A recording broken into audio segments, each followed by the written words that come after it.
She's Gotta Have It, the latest Netflix original series and a Spike Lee joint. A Spike Lee joint? I haven't heard that since the mid-90s. But yeah, She's Gotta Have It is the latest Netflix original series, also a Spike Lee joint based on the hit Spike Lee movie She's Gotta Have It from the mid-80s. Now, I'll be honest, I've never seen the original She's Gotta Have It. It was a little bit before my time, so I went in this movie without knowing much. I saw the trailer and I got the basic premise, which is the story is about this woman named Nola Darling who's living in New York City, a struggling artist, trying to make it in the world, and that alone is a decent enough premise to make this show. But the show isn't just about Nola's work or her art or her trying to survive the hustle bustle of New York City. The show is about Nola Darling and her sexuality. And in this show, Nola has 4 lovers. You heard me. Nola is juggling 4 lovers. Now, when I first heard this, when I first thought about this, I was like, Nola's a hoe. 4 lovers? That was my initial thought, but that's just because like this is something you would never see on mainstream media or television. We always have the promiscuous woman who's always portrayed as the hoe, but surprisingly, Nola isn't a hoe just because she has 4 lovers. And that's what the show's overall message is that in this day and age, we're free. Like, we don't have to be constrained by the irons of society. Being that Nola's a black woman at that, it's like the show's so highbrow that you actually have to look beyond the stereotypical things that society teaches us. Another thing about the show is that it's not a mainstream media, it's not a leftist, it's not like some sort of progressive feminist movement being shoved down your throat. It's an honest story about a woman with 4 lovers. And let's talk about Nola's 4 lovers. We have 4 very distinct characters. We have my personal favorite and potentially bisexual, metrosexual, effeminate guy by the name of Greer. And Greer is the artist. He's a photographer, a model. He's the good-looking guy. He's all into high fashion. And like I said, he has some suspect traits. But by far, of all her lovers, he's my favorite because I find his characterization super hilarious and super exaggerated for the type of character he is. He's flamboyant, he's witty, he's dressed, he's good-looking, he's everything you would expect from a model. Granted, Greer is a straight heterosexual male. He just has these tendencies that would tend to attach to these kind of characters. So he became one of my favorite characters. And then we have Mars Blackman. Now, Mars is what I would call the fun one of the group. He's the younger one. He is young, outgoing, out there into rap music, rides a bike all around New York City, out, not really into school. Like, he's the free spirit of the group. That's it. He's the free spirit. He's out there and he brings a whole different dynamic. And then we have Jamie. Now, Jamie, I have an issue with Jamie. Jamie is the oldest of the group. Jamie's married with kids. So you see my issue here. Jamie is not truly faithful to his own life, let alone Nola. Like, it's a whole mess. Like, her whole entire life is a mess with all these 3 men, right?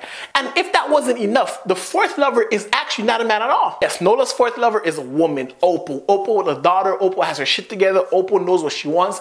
And Nola likes that about her. That's the thing about Nola. Every lover that she has, all these people she's in a relationship with, she likes them for different reasons. Whether it's Greer's eccentricness, Jamie's stoicness, Mars's funness, or Opal's just general life togetherness, all of them bring different aspects to Nola, and she loves all these different things about her.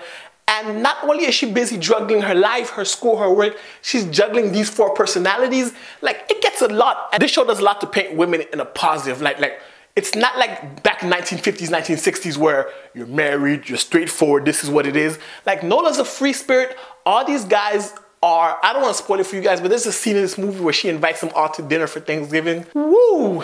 I have to say, that was awkward. I had issues with it because, you know, I had a problem with that because I found it uneasy and I found myself thinking, if I have an issue with this, would I have the same issue if it was a guy with all these women? And I found myself saying no. So I can't be hypocritical in this situation where, because it's a woman, I have a different mindset about it. But if it was a man, I'd be cool. But that's the message I feel like the show is giving to us, that we have these double standards in society where women can't do this because some things that are acceptable for men aren't acceptable for women. And I found myself in that camp. And the show does a good thing to bring that forward, bring that light, bring that dichotomy, bring that kind of duality, bring that double standard. It's a double standard. I subscribe to it. A lot of you guys subscribe to it. And this show brings that. And I found myself thinking, damn, if this is what this TV show is about, I can get into it. I can really enjoy it. I might have to watch the movie if this movie is as good as the TV show. Now, some of the issues I had was with the pacing. I felt like the show was too many episodes. Granted, there was only 10, 30-minute episodes. It felt like a lot. And maybe that's because I was a bit uncomfortable with Nola's dynamic and seeing that in a woman.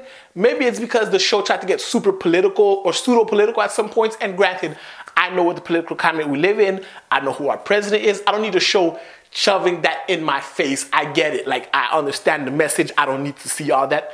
But overall, I thoroughly enjoyed She's Gotta Have It. I mean, besides the fact that it was weird and left field, I actually enjoyed it. I actually enjoyed seeing this perspective of women. I actually enjoyed pretty much the entire show. Like I said, I have my favorite character. I have a new understanding of how these things work. And I'm actually kind of glad that this show's out. And this show is one of those shows, like, if you have a message, if you have a positive, empowering message, this is the way you do it. You don't just shove it down someone's throat. You introduce a human, organic character.